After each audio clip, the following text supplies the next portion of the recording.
Welcome to Truths, Proofs, and Firewater Reviews. I'm your host, Lindsey, and this is John, risking his liver to discover new whiskeys. We base our reviews on a 25-point scale, 5 for the smell, 10 for the taste, 5 for the finish, and a combined 5 for the bottle and look of the juice.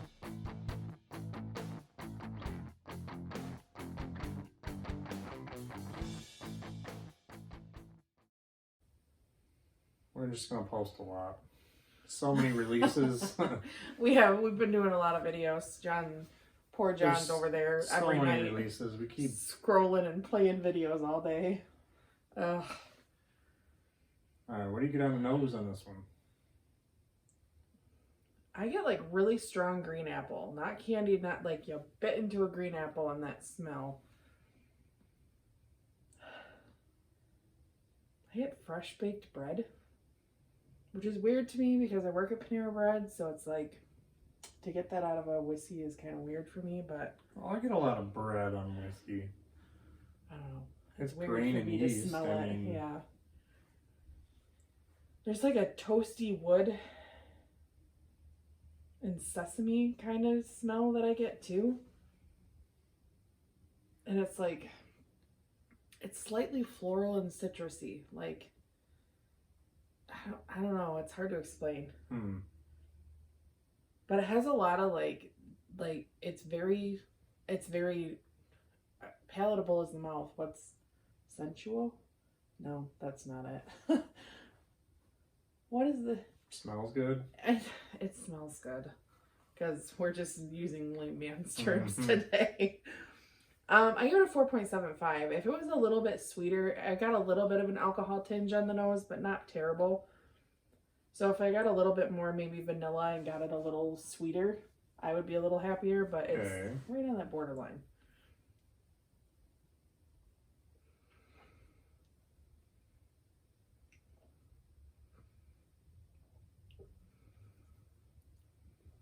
So it's warm and prickly. It like tingles my lips, which is weird when it does that. The toastedness and slight citrus does come through. They hit first, and then it's got kind of bitey. I don't know, maybe a rye? Hopefully that fly isn't in the camera view. I guess. I don't know. I'm not sure if it's a rye, but there's some kind of bitiness right back here in my jaw. Okay. It coats my whole mouth. It's nice.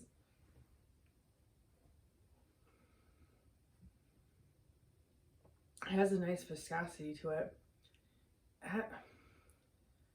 There's a slight warm vanilla kind of at the end of it. Like, I don't know if that's considered to be the finish or not, but right at the end of me tasting it, I taste vanilla. Finish is whatever you want it to be, I guess. Whatever you think. I don't know. And there's like the citrusy that comes through is like a orange peel, like a zest. It's not like juice or like the fruit. It's like that kind of muted but still really pungent, oily kind of. But I gave it an 8.25. Okay. It's good. It's just I wanted a little smoother and a little sweeter. It has really good flavor, so when I'm looking at something like this, this is top notch for it. When I get the oakier, warmer, toastier ones, so I don't mind it. The warm, citrusy that like coats your mouth at the beginning tingles away, and it just kind of follows down and just gives you a nice little tug. It's not a hug. It's just a little tiny bit of burn, and it kind of hangs out. But I'm really liking the toasted vanilla that just stays in my mouth. I really like that. So I gave it a 4.5 on the finish. All right. It is pretty. I said an orange copper. It has kind of an orangish hue to it. It's shimmery. It's really pretty. You can see it reflecting on my hand. It's nice. Its legs are really thick. They almost like they don't move. They're creeping. They're just kind of coasting along. It's weird, but they're very pretty. It's very nice. So I gave it full points on the look. I mean, it could be a little bit darker. I'm not 100% sold on the color of it, but it's not pee-pee. Oh. God bless you. I've been trying to hold that back for a while. All right, John had to go take care of his corona. Sneezing isn't even a symptom of corona. It's still corona. We got that severe weather change today. We went from 80s, now we're going to have some 60s, and we're going to have some 80s again in a couple days, and then some 60s. I'm a fall baby. John likes summertime, but I'm a fall baby. I was born in the summer, in the thick of it. I really like fall. In the thick of it. Okay, so I'm going to guess around 100 proof, maybe a little lower, and I'm going to say, I mean, I don't have a guess for it. The toasted part John always says when I say something's toasted, it's nutty. And to me, it's nutty. I don't know. So I always hesitate, but for me, it's like toasted wood or like toasted bread or that certain little charry that nuttiness does come out more when it's toasted. Okay. To me, that's so buttery nutty, like Butterfinger, but not as sweet. I don't know. All right, well, this one is 80% corn, 12% malted barley, 8% rye, which would be the only mash bill that I know of. It's Jack Daniels. This is the Eric Church blacked out bottle. You ain't seeing through this, folks. It is black. Wow. Before we go into it, why don't you rate the bottle? Well, we all know Lindsay's a fan of Eric Church, and I'm a big fan of single barrel bottle. I think this is one of the most kick-ass bottles, next to maybe our Old Fitz, because I think Old Fitz is definitely going to take the cake for bottles. I don't like how they black this one out, but I don't mind it. Obviously, I like to see the liquid inside of it, but I don't mind it. I think it's badass and it's something different. I think it takes away from the decanter of the bottle.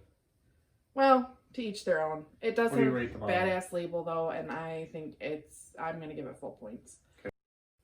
So Lindsay forgot our rating scale, so she actually gave this a 90. Look, it's been a minute since I've done it. And I think that's the highest rated bourbon, whiskey, whatever you want to call this, Tennessee whiskey.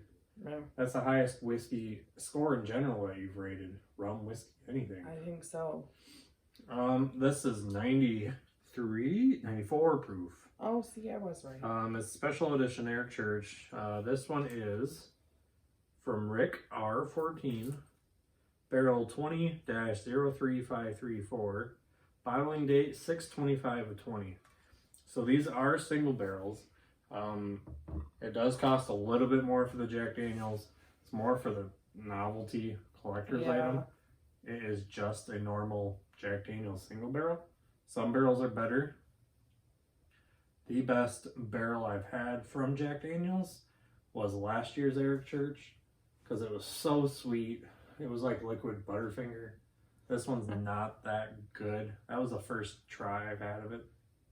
That little sip I just took. Opened it for you. Tells me not to open bottles, but he can open bottles. Got it. Their single barrels are so much better. If you're not a Jack fan, just try their single barrel. If you're a barrel proof fan, definitely go for their barrel proof because some of the best out there. I'm not a huge Jack fan, like just Black Label, but these single barrels they're spot on.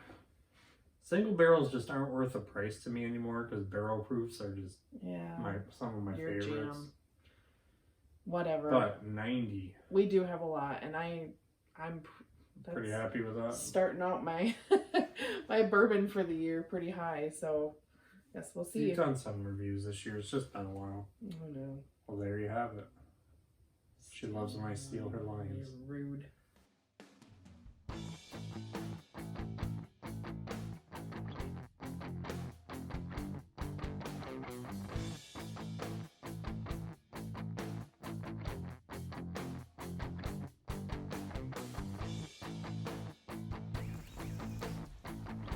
So that wraps up this review.